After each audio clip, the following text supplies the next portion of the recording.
Hey everybody, what's up? It's Cody here, and it's the last day of SEMA. So for our last day, we have some pretty special guests. We're showing some Euro love today, and y'all might know our first guest. It's Bogey from All Girls Garage. And if they've been following along, you may have seen her car on the show. This beautiful 335i.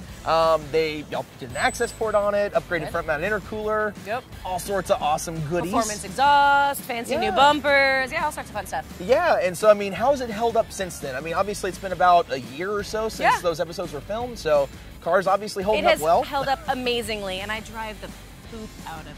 So yeah, it's definitely gotten well used. It's obviously filthy. Let's not pay attention to that part of it. Yeah, but that's it drives great. I love it. Yeah, and that was one thing that I mentioned earlier is that, you know, by watching some of the other shows is that they're not normally the presenters' cars, you know? And that's what's awesome about this is that it's like you drive this every day. This is your daily driver, right? Yeah, absolutely. And yeah, so I mean, it's just really awesome that you brought it out here, obviously, from you're in the Phoenix area, right? I am, yeah, so I mean, obviously putting a lot of miles between back and forth in Las Vegas. Oh yeah. And always looking for an excuse for a road trip, honestly. I mean, these cars are fantastic right off the showroom floor, but once you add the COBB to it and all the rest of the modifications, it's dangerous. Because all of a sudden you're like just going, and you don't even realize how fast you're going. Because it's so smooth, it's so dialed in. Yeah, and I mean on the highway, I took ours up to 140. Just a $1.40. $1.40. I'll just say $1.40. That doesn't sound as bad, Off right? the record. Off the record. Cut. We can cut that out, right? Yeah. We only recommend doing that on the track. Of course. Yes, because Mexico. That's what it was. Mexico. But yeah, so the other thing that I guess I had a question of is, obviously these things are very, very prone to maintenance-related issues, coil packs, spark plugs, valve cleanings that need to be done. Oh yeah. And so, I mean, obviously, how many miles do you have on the car? Approaching 40,000. Oh, okay, gotcha. For 2012. So, oh, well, yeah, you're putting some miles down on it, no doubt. Yeah. And it's a GDI engine, so anytime manufacturers going more and more GDI, and maintenance is always going to be cheaper than repair, we know that. Yeah. Especially on GDI engines, they have a lot of kind of chronic problems, and so maintenance is all the more crucial. Yeah, absolutely. I mean, the thing is, these things make incredible power with just a little bit of breathing on it, you know? Yep. And as long as you take care of it, it's going to take care of you. And yeah, that's what's so awesome about these cars. Probably one of my favorite platforms that we support, just because of the power potential. I might be a little biased, but I agree. Well, yeah, I mean, anything German, it's always better. And so when you're not filming All Girls Garage, I mean, obviously that's not your total, job. I mean, obviously you're doing other stuff too. Yeah, so. No, that's TV land. Yeah. And then in real life, I have a shop in Phoenix called 180 Degrees Automotive. Okay. Mostly female-operated shop. Nice. Pretty cool, mostly European. We do a lot of fun stuff there. And then I also do some teaching to other shop owners, kind of customer service and marketing and that kind of stuff. So, yeah, I keep busy. Yeah, I mean, it's just one of those things. I'm glad you managed to find time for us. Thank you. Aw, for you. Anything. I love you guys. And then, so, on top of that, you know, aside from all the other work and everything else, certainly you have some downtime, right? I mean, right? Downtime? No? What's that? So what would you say would probably surprise some of your fans as far as hobbies go? I mean, like, what does Bogey do to de-stress? Well, so this wouldn't surprise people, but long motorcycle rides. I ride a motorcycle. So that's kind of my favorite hobby when I'm not working. And then the things that would surprise people, I'm a total old lady. So I have really old lady hobbies. Like bridge? No bridge, but I crochet. Oh, yeah? And I raise chickens. So literally, there's a chicken shack out back. There's you got some knitting needles over there, and you just sit in a rocking chair. I generally don't do it at the same time. No rocking chair. Oh, okay, no rocking chair. No, I draw the line there. Okay. I draw the line there. All right. Well, awesome. Well, again, Bogey, thanks so much for making the time for us. Absolutely. And, it's my pleasure. Yeah, guys, make sure that you check out All Girls Garage on Velocity. Check your local listings for dates and times. And I think I'm going to go check out some of these more awesome cars here at the show. Yeah, check out some of the eye candy. This one. Maybe even the cars, too. Oh. All right, guys. Well, we just had a hell of a time with Bogey from All Girls Garage, but we've still got some more work to do, and what a lovely beast that we have here. We're here with Clay in his 2015 Porsche 911 Turbo S, which is competing this weekend in the Optima Ultimate Street Car Invitational. And Clay, thanks for joining us today. Thank you. Thanks for having me.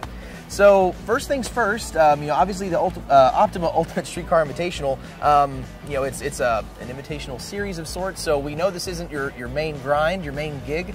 So when you're not out pursuing, motorsport opportunities and things. What do you do in your day-to-day grind? I'm a full-time dermatologist. I live in northern Kentucky, and I'd say I'm a part-time farmer. And spend a lot of time on a John Deere tractor, and some of it I take time away to spend in the Porsche or my Corvette. I race NASA road course stuff, so just tried to get in something a little different with the Optima series, and my buddy Danny Pop invited me out to do the National Corvette Museum event, and just happened to somehow win my class. So I was pretty excited about the win, and kind of went down from there. Yeah, out there at the Bowling Green, right? So that's not too far from there. Bowling Green, Kentucky. Yep. Yeah. It's kind of a triathlon of sorts for cars. You know, it's a speed stop and autocross and road course all combined, which is kind of unusual for the automotive events that are mostly just road course or autocross. It takes a combination of the three to win it. So the Porsche was a good car for that because it's got four-wheel drive, it's 7-speed dual clutch, it's got four-wheel steering, so it's nimble in the autocross. Right. The four-wheel drive allows it to take off well in the speed start-stop box. It's got 16.4-inch carbon ceramic brakes, so it stops really well. Mercy. And did well in the road course. So. Well, they're probably just mad as all get out that a Porsche comes into Corvette land and then just takes the cake at the Optima event there. So that's awesome. Maybe it'll make them think twice about making a mid-engine Corvette. Yeah, absolutely. The ZR1's in their plans, and mid-engine four-wheel drive, and that's where it is. The engine behind the driver makes a big difference. But yeah, they were, pretty much dominating. The Corvettes, Camaros dominate down there, and I've been a Corvette Camaro guy all my life, so I can appreciate that. But when you get four-wheel drive, 7-speed dual clutch, and all the potential this car has with the turbos, it takes it to another level performance. Yeah, and you won the event. You literally just took the car off the showroom floor essentially, and went out and just dominated and won that event, right? I did. This car was bone stock when I won that event. I'm down there. Every other car in that event's modified or highly modified, as you can see from looking at these vehicles. Even the bone stock down to the tires. I had the stock Pirelli P0 tires on the car. They're small, 305 rears, 245 fronts. And it just put it in the right place on the track, and the car's got so much potential. Yeah, so that was before, and you didn't have any parts on there, but now you got some parts, you got the tune on there, and about how much power are you making? What's all in the car? Now the car, it was bone stock. It's listed as 560 horsepower from the factory. Right, crank. Now crank horsepower. Now the car has Europipe exhaust. It's got 100-cell high-flow cats. It's got Champion Motorsports larger intercoolers. And now, most importantly, it's got a tune from COBB through the access port that allows it to utilize the potential that's in the car, and it's got about 100 more wheel horsepower than it had with Mitch's custom tune on the car. And so, as capable as it was already, essentially anybody can do what you've done. Not to downplay what you've done, but they can go out and replicate this and really kind of stick it to these guys who have put, hundreds of hours of fabrication and tuning and everything into these cars and be competitive. Oh, absolutely. The new direct injected turbo cars are built with so much left on the shelf. They're built for long-term durability. They're built to go 200,000 or 300,000 miles, so they've got so much potential and power on the shelf.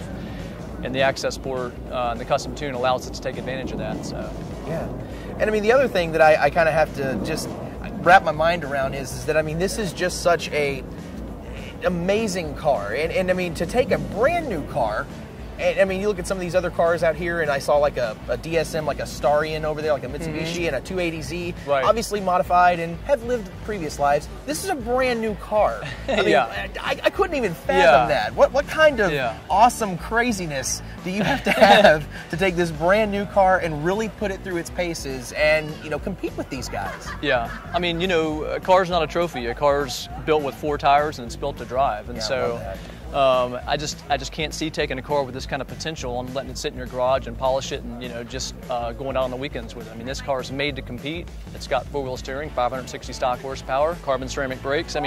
Carbon ceramic brakes aren't made to stop in your driveway. They're made to stop on a racetrack. So take this car to the racetrack if you get one, and the potential of it will blow your mind. And now with the aftermarket parts that just literally bolt on in the tune that's you can just plug into the OBD2 port yourself and do with the COBB tuner, it's just incredible how much more potential the car has. Yeah, well, I love that. I'm glad that you brought it out. I'm glad that it's competing. Really, like I said, kind of taking it to these guys.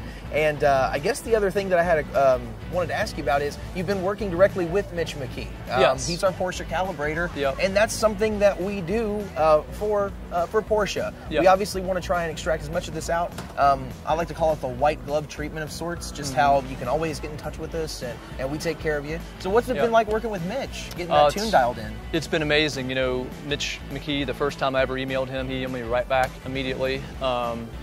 I talked to him about the access port, how to install it. It was very straightforward, and he offered to put a custom tune on the car. He was always right there answering all my emails, questions. You know, I'm not extremely techy, so he walked me through it. It's very easy. I put an access port on myself. I put the Stage 2 OTS map on it myself, went out and drove it. It ran a 1090 stock, it ran a 1070 as soon as I put that on there, and now it's got a custom tune. I've not even driven it yet. He came and was gracious enough to come on Monday and tune my car. So I'm going to compete in an event, and I've yet to drive the car with that tune, with the custom tune, so I'm really excited about that. I think it's going to add a lot to the power of the car.